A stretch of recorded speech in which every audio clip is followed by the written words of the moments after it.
Perkembangan yang berlaku dalam persekitaran kehidupan manusia serta perkembangan teknologi yang semakin pesat menatijahkan semakin banyak perkara baru yang timbul melibatkan permasalahan hukum yang tidak pernah timbul ketika zaman ulama silam, malah tidak dijelaskan secara terperinci penyelesaiannya di dalam Al-Quran dan As-Sunnah mahupun khazanah karya fuqaha klasik.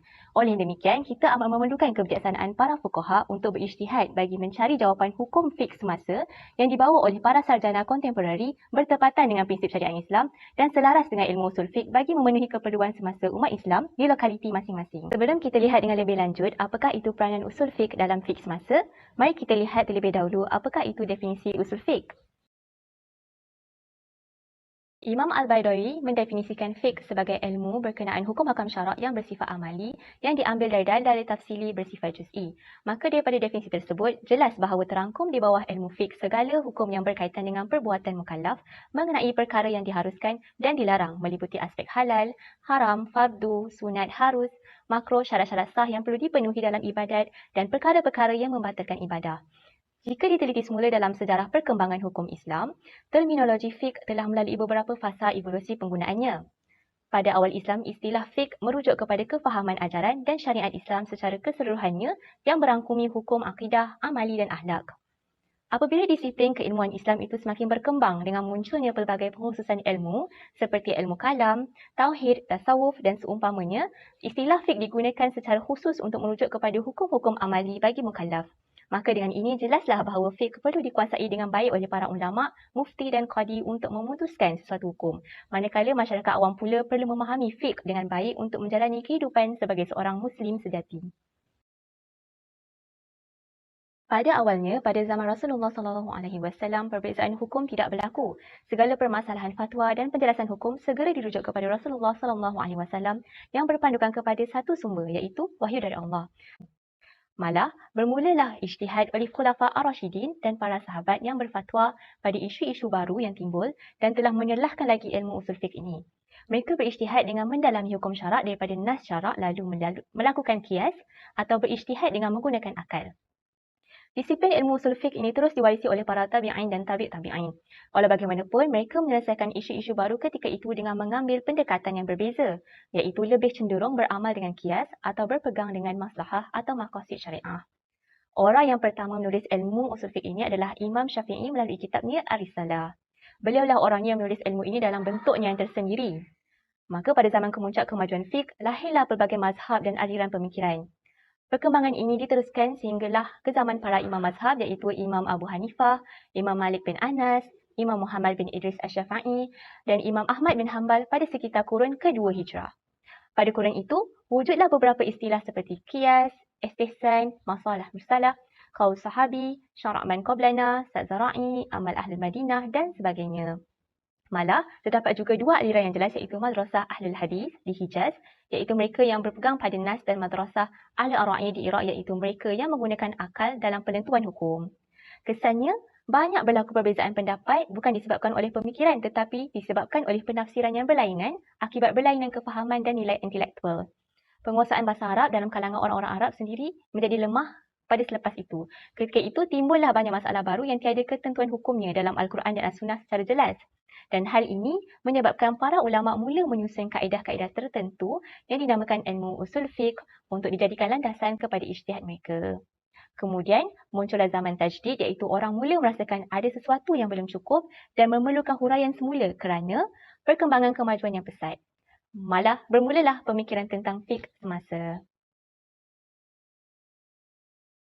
Usul fiqh tetap memainkan peranan yang penting dalam penentuan hukum hakam bagi isu-isu fiqh semasa yang timbul seiring dengan perubahan zaman. Hal ini jelas menunjukkan usul fiqh masih kekal sebagai satu disiplin ilmu yang penting dalam perkembangan syariat Islam pada masa kini. Oleh itu, mari kita lihat apakah peranan usul fiqh dalam perkembangan fiqh semasa. Antaranya ialah membentuk pemikiran secara kreatif dalam mengekalkan keteguhan syariat pada zaman yang penuh cabaran ini.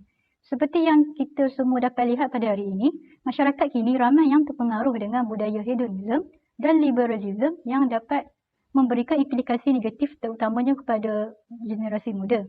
Budaya-budaya sebegini terus dinormalisasi dalam masyarakat sehingga membawa kepada masalah keruntuhan akhlak.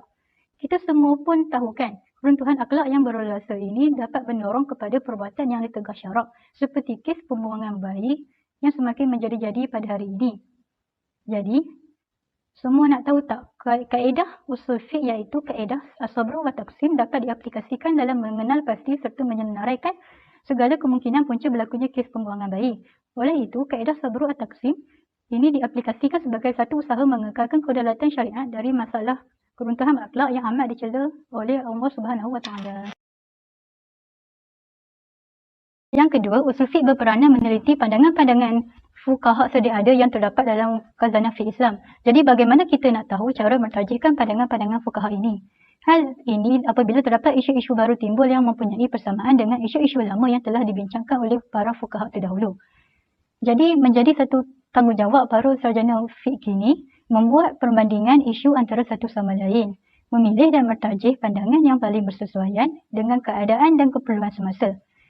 Ijtihad ini dikenali sebagai ijtihad yang berbentuk tarjihi iktiqai. Satu lagi, kaedah lain yang kebanyakan kita sedia maklum iaitu penggunaan kaedah qiyas, iaitu dengan meneliti sama ada masalah baru atau furuk menyamai masalah asal, di mana illah hukumnya adalah sama. Jadi semua tahu tak contoh pengaplikasian qiyas iaitu sunat menggunakan berus gigi berdasarkan kepada qiyas ke atas kayu sugi.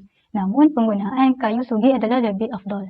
Oleh itu, para sarjana fiqh ini tidak boleh untuk menolak segala hukum yang dibekalkan oleh para fuqaha silam begitu sahaja.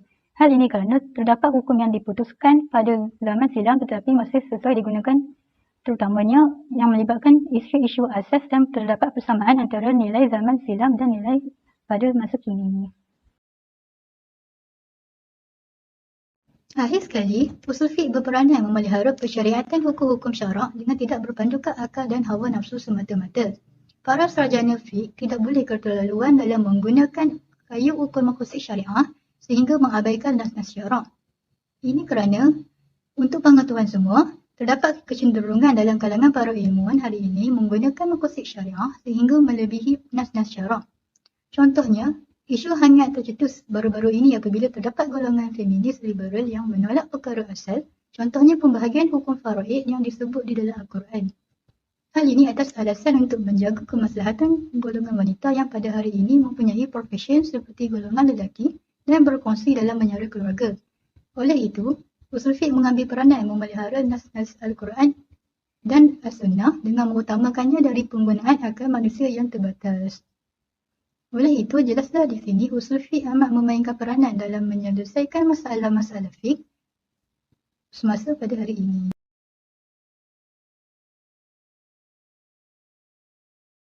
Setelah meneliti beberapa kajian lepas yang terpilih, kami mendapati pengkaji masih memasukkan cabang-cabang ilmu usul fiqh dalam kajian lepas.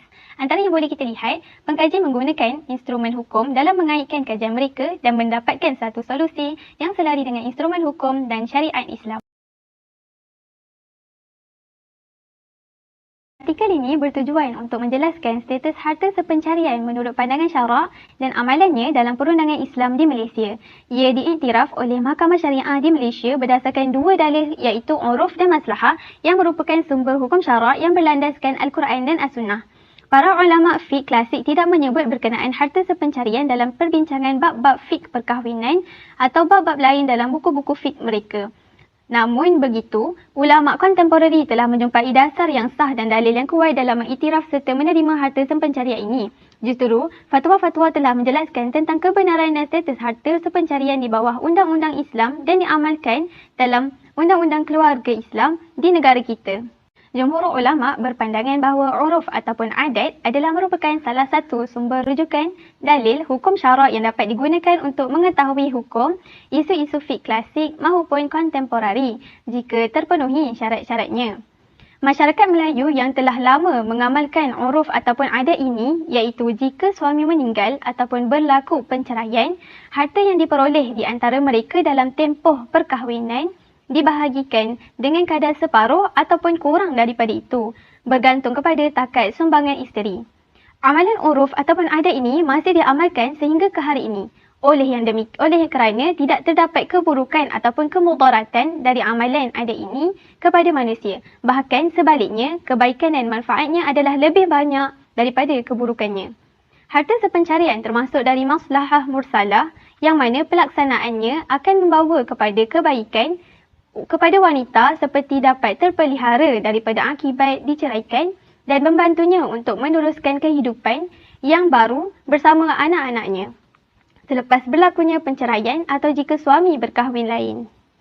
Justeru, dapat disimpulkan bahawa amalan pembahagian harta sepencarian akan membawa kebaikan maslahah kepada wanita dan menjaganya dari keburukan yang mungkin akan berlaku selepas itu. Oleh itu, Undang-Undang Keluarga Islam di Malaysia merujuk dan menggunakannya sebagai dalil iaitu dalil uruf ataupun adat ini ke atas isu hukum harta sepencarian dan menjadikannya undang-undang yang berkuat kuasa sepenuhnya di Mahkamah Syariah dan disokong dengan fatwa-fatwa mufti di Majlis Fatwa Negeri maupun kebangsaan. Setelah meneliti ketiga-ketiga kajian selepas tersebut, didapati bahawa ilmu usul fiqh diguna pakai dalam penentuan hukum bagi isu-isu fiqh semasa dengan mengambil kira penekanan sumber-sumber syarak sama ada Al-Quran, As-Sunnah, Qiyas dan lain-lain. Hal ini jelas menunjukkan bahawa pengajian usul fiqh masih lagi relevan dan amat diperlukan untuk dipelajari oleh generasi muda pada hari ini supaya ilmu ini tidak hilang di tengah zaman dari generasi ke generasi. Kerana kepentingannya dalam menjaga syariat Islam serta memelihara dalil-dalil syarak dari berpandukan akal dan hawa nafsu semata-mata.